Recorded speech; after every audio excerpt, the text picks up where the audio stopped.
샬롬, 안녕하세요. 제이슨 목사입니다. 오늘 하나님 말씀은 마가복음 2장 1절에서 12절까지입니다. 제가 읽어드리겠습니다. 수일 후에 예수께서 다시 가버나움에 들어가시니 집에 계시다는 소문이 들린지라 많은 사람이 모여서 문 앞까지도 들어설 자리가 없게 되었는데 예수께서 그들에게 도를 말씀하시더니 사람들이 한 중풍병자를 네 사람에게 메워 가지고 예수께로 올세 무리들 때문에 예수께 데려갈 수 없으므로 그 계신 곳에 지붕을 뜯어 구멍을 내고 중풍병자가 누운 상을 달아내리니 예수께서 그들의 믿음을 보시고 중풍병자에게 이르시되 작은 자야 내 제사함을 받았느니라 하시니 어떤 서기관들이 거기 앉아서 마음에 생각하기를 이 사람이 어찌 이렇게 말하는가 신성모독이로다 오직 하나님 한 분 외에는 누가 능히 죄를 사하겠느냐 그들이 속으로 이렇게 생각하는 줄을 예수께서 곧 중심에 아시고 이르시되 어찌하여 이것을 마음에 생각하느냐 중풍병자에게 내 제사함을 받았느니라 하는 말과 일어나 내 상을 가지고 걸어가라 하는 말 중에 어느 것이 쉽겠느냐 그러나 인자가 땅에서 죄를 사하는 권세가 있는 줄을 너희로 알게 하려 하노라 하시고 중풍병자에게 말씀하시되 내가 내게 이르노니 일어나 내 상을 가지고 집으로 가라 하시니 그가 일어나 곧 상을 가지고 모든 사람 앞에서 나가거늘 그들이 다 놀라 하나님께 영광을 돌리며 이르되 우리가 이런 일을 도무지 보지 못하였다 하더라. 아멘. 하나님의 말씀입니다. 여러분은 어떠한 삶을 추구하십니까? 사람들에게 소원이 무엇이냐고 물어보면 많은 사람들이 그저 평범하게 사는 것이라고 대답합니다. 이 말은 어찌 들으면 너무나 싱거워서 이것이 어떻게 소원이 될 수 있을까라는 생각마저 듭니다. 그러나 이 말의 의미는 평범하게 사는 것 자체가 쉽지 않다라는 역설적인 의미를 담고 있습니다. 또한 이 말의 의미는 우리의 삶 속에 그만큼 기쁨과 평안이 없다라는 것입니다. 인생은 문제의 연속이라는 말처럼 누구나 할 것 없이 자신만의 고난과 고통과 아픔을 가지고 살아가고 있습니다. 비록 모양과 무게는 다를지라도 부자나 가난한 자나 배운 자나 못 배운 자나 또는 천재나 바보는 할 것 없이 모두가 인생의 무거운 짐을 지고 살아가고 있습니다. 그래서 평범하게 살고 싶다라는 이 말의 진정한 의미는 평안하고 행복한 삶을 살고 싶다라는 것을 말씀하는 것입니다. 이처럼 사람은 누구나 기쁨과 평안이 있는 평안한 삶을 추구합니다. 이러한 행복한 삶을 우리가 추구한다면 진정한 기쁨과 평안이 어디에서 오는지를 우리가 먼저 알아야 합니다. 잠언 16장 7절에 사람의 행위가 여호와를 기쁘시게 하면 그 사람의 원수라도 그와 더불어 화목하게 하신다고 말씀하셨습니다. 이 말씀은 우리의 행위가 하나님을 기쁘시게 하면 그만큼 하나님께서 우리의 삶을 평안케 해주신다는 약속의 말씀임에 동시에 이것이 바로 우리의 삶의 원리입니다. 그리고 이 약속의 말씀대로 우리가 진정 하나님을 기쁘시게 하면 우리의 삶 속에 반드시 기쁨과 평안이 찾아옵니다. 그럼 과연 어떠한 행위가 하나님을 기쁘시게 할 수 있을까요? 오늘 본문을 통해 우리의 어떤 행위가 하나님을 기쁘시게 하는지를 살펴보며 은혜를 함께 나누고자 합니다. 먼저 오늘 본문에서 흥미로운 점 몇 가지를 살펴보겠습니다. 먼저 본문 1절에 예수님께서 집에 계신다라고 기록되어 있습니다. 그런데 예수님의 집은 산들로 둘러싸여 있는 산골 마을 나사렛입니다. 그리고 가버나움은 나사렛으로부터 동북쪽으로 약 20마일 정도 떨어진 갈릴리 해변가에 위치한 어촌 마을입니다. 또한 가버나움은 예수님께서 물고기 잡던 베드로와 안드레 그리고 요한과 야고보를 만난 곳입니다. 그러므로 가버나움에는 누구의 집이 있었을까요? 당연히 어부들의 집이 있었습니다.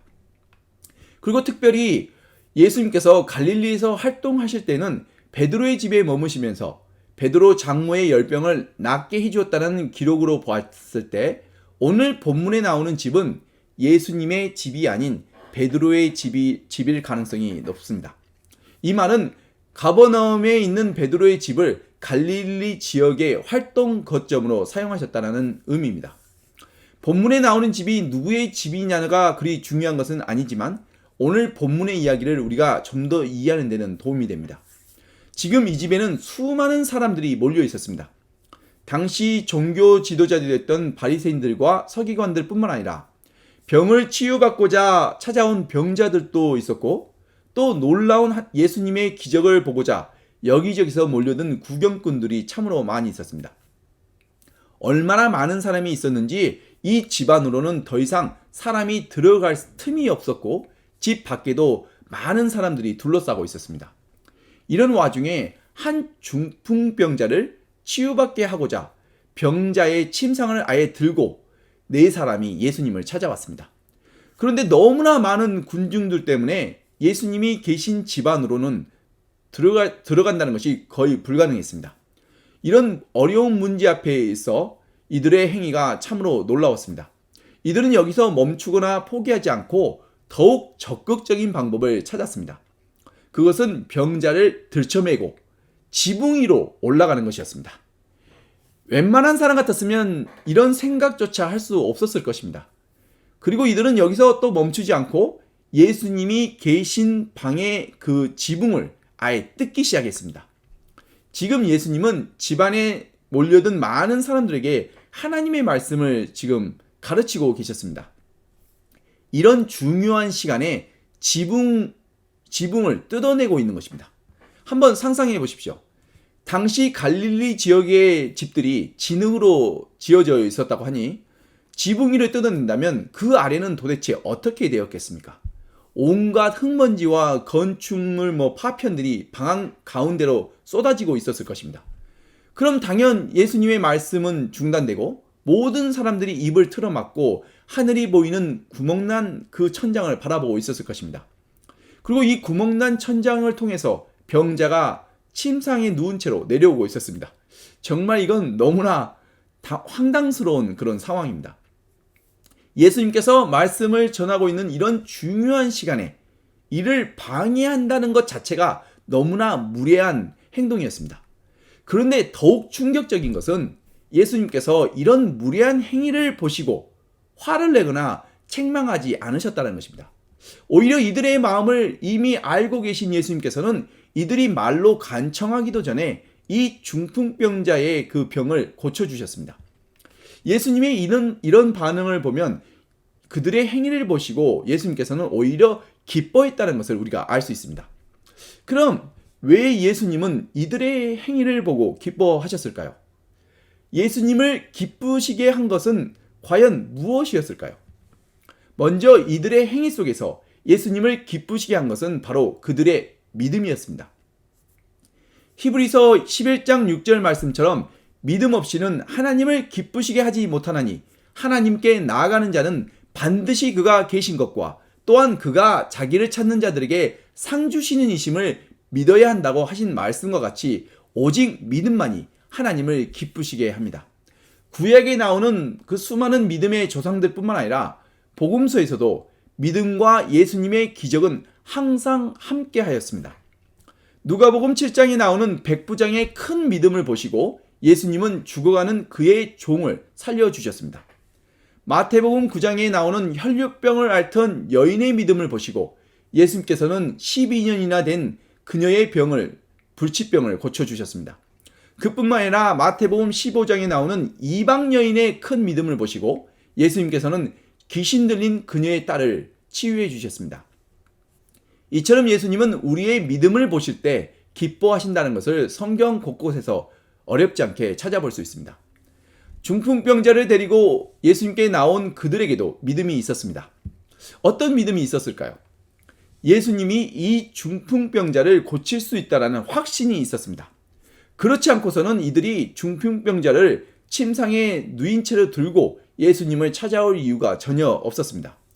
지금처럼 교통이 편리하지도 않았던 그 시절에 그 무거운 침상을 들고 예수님이 계신 곳을 찾아왔다라는 그 행위가 그들의 믿음을 보여주는 것입니다.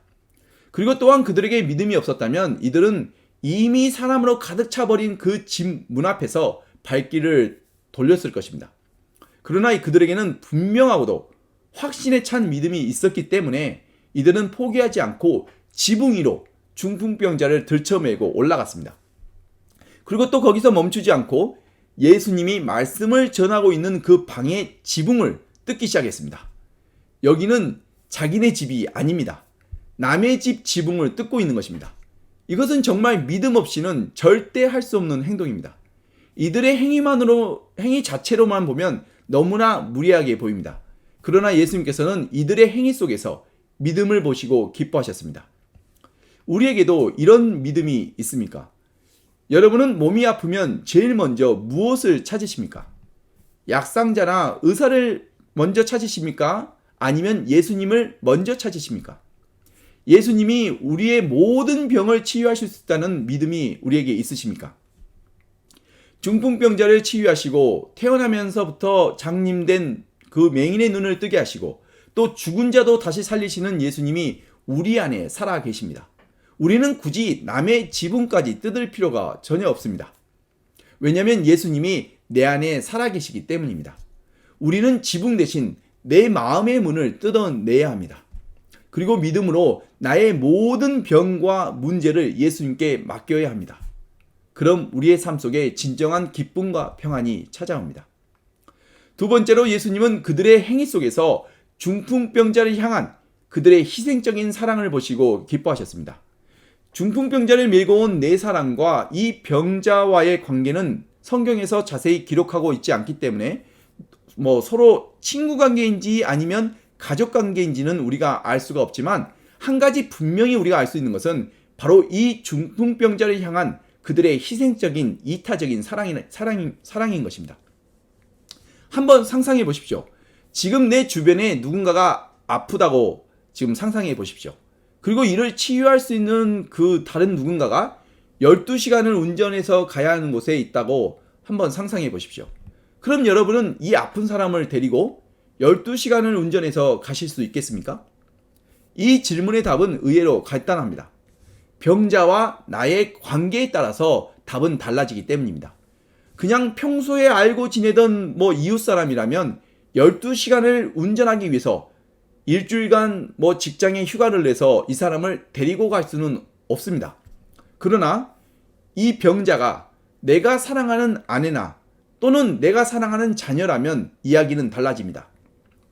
일주일이 아니라 한 달 휴가를 내서라도 아니 아예 직장을 그만두더라도 치유할 수 있다라는 그 소망만 있다면 12시간이 아니라 24시간이라도 운전해서 반드시 데리고 갈 것입니다. 이처럼 나와의 사랑의 관계에 따라서 희생의 크기는 달라집니다. 사랑의 크기와 희생의 크기는 정비례합니다. 내가 사랑하는 정도에 따라 내가 희생할 수 있는 그 크기도 달라진다는 것입니다. 이 네 사람은 병자가 누워있는 무거운 침상을 들고 예수님이 머물고 있는 집을 찾아왔습니다.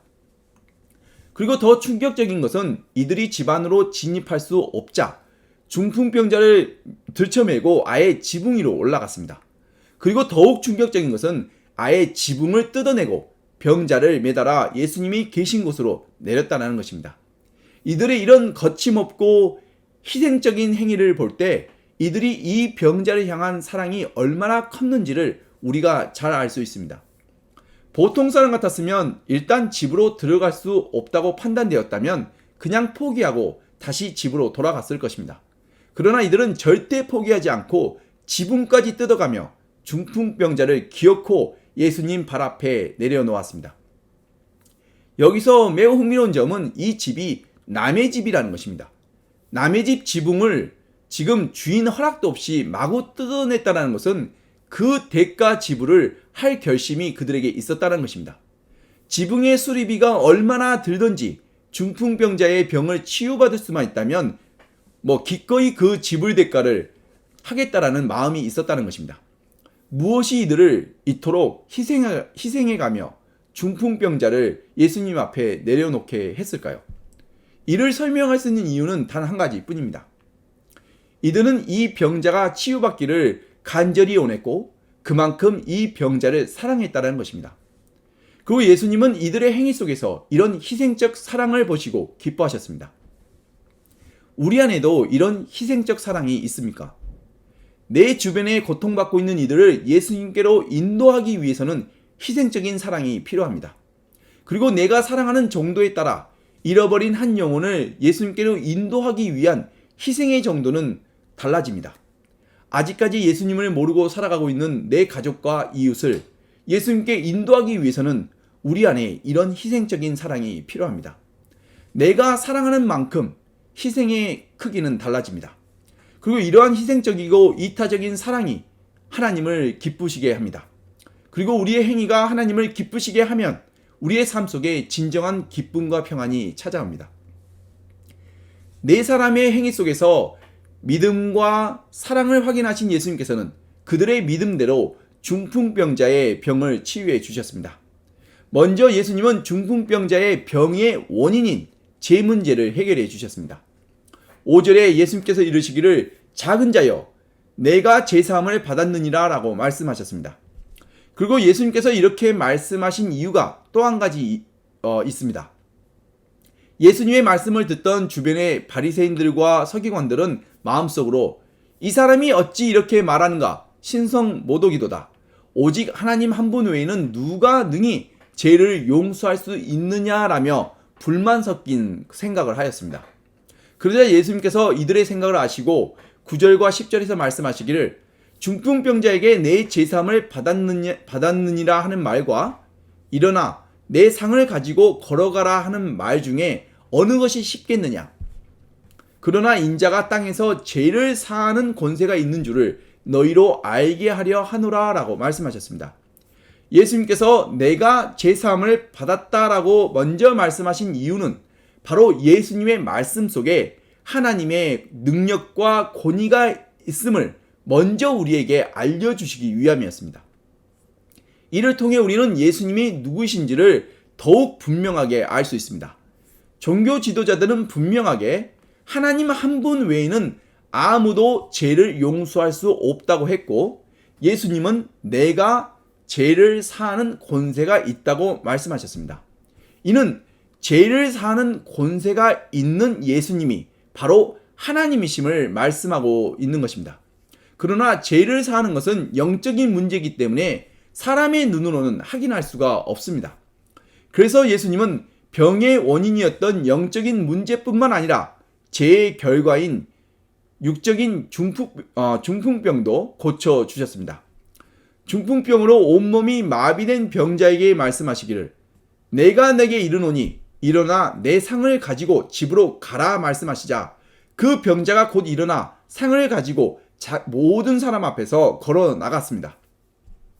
이를 지켜본 그곳에 있는 모든 사람들이 놀라 하나님께 영광을 돌렸습니다. 이런 기적을 일으키실 수 있는 분은 오직 하나님 한 분뿐이시기 때문입니다.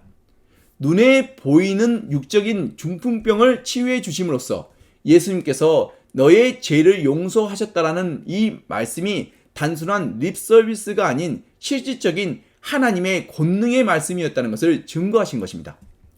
여기서 매우 흥미로운 점은 이런 기적을 두 눈으로 보고도 예수님이 누구이신지를 아직까지 깨닫지 못하는 사람들이 있었다는 것입니다.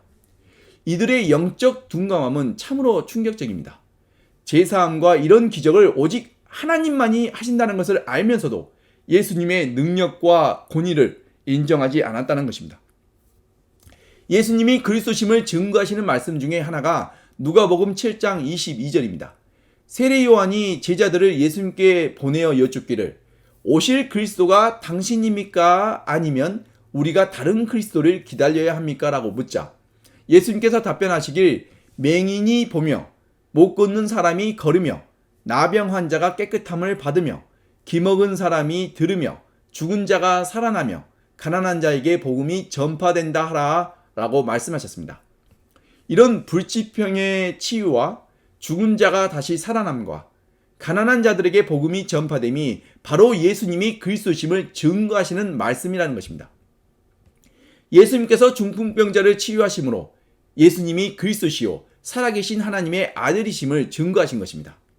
그리고 믿음과 사랑으로 중풍병자를 예수님께 데리고 온 그들에게는 넘치는 기쁨과 평안이 찾아왔습니다. 중풍병으로부터 자유케 된 친구를 다시 만난 내 친구의 기쁨이 얼마나 컸겠습니까? 그들의 수고와 희생에 대한 보답을 그들은 충분히 보상받았습니다. 이처럼 우리가 하나님을 기쁘시게 하면 우리의 삶 속에 참된 기쁨과 평안이 찾아옵니다. 바로 이 기쁨과 평안이 하나님께서 주시는 하나의 상급입니다. 그리고 하나님을 기쁘시게 하는 행위는 바로 믿음과 사랑입니다. 이 믿음과 사랑은 또한 거룩하신 하나님의 말씀에 대한 순종입니다. 여러분은 어떠한 삶을 추구하십니까? 여러분이 추구하시는 삶이 평범한 삶이 기쁨과 평안이 있는 삶이라면 하나님을 기쁘시게 하십시오. 그리고 하나님을 기쁘시게 하는 행위는 바로 예수님이 내 안에 살아계신 하나님이심을 믿는 믿음과 잃어버린 한 영혼을 예수님께로 인도하는 그런 희생적인 사랑이라는 것을 기억하십시오. 오직 믿음과 사랑만이 하나님을 기쁘시게 할 수 있습니다. 이런 믿음과 사랑으로 하나님을 기쁘시게 하며 삶 속에 진정한 기쁨과 평안이 회복되시는 은혜와 축복이 저와 여러분에게 있기를 간절히 축원드립니다. 기도하시겠습니다. 하나님 아버지 감사합니다. 예수 그리스도의 십자가 사랑을 통해 너무나 부족하고 제약된 우리를 거룩하신 하나님의 자녀 삼아 주시고 예수 그리스도의 생명과 천국 소망을 나누어 주심에 감사합니다. 하나님을 기쁘시게 하시는 것은 오직 믿음과 사랑임을 깨닫게 하심에 감사합니다. 우리 안에 예수 그리스도가 살아계신 하나님이신 것과 또 예수님께서 우리 안에 살아계시다는 그 믿음과 잃어버린 한 영혼을 예수님께로 인도하는 그런 희생적인 사랑이 우리 안에 있게 하여 주시옵소서. 그리고 이런 사랑과 믿음으로 우리 안에 다시 기쁨과 평안이 회복되는 그런 은혜와 축복이 우리의 삶 속에 있게 하여 주시옵소서. 그리고 이 모든 것을 이루시는 이는 내 자신이 아닌 우리 안에 살아계신 예수 그리스도심을 믿고 의지하며 영원한 생명과 소망 되신 우리 주 예수 그리스도의 이름으로 간절히 기도하였습니다. 아멘.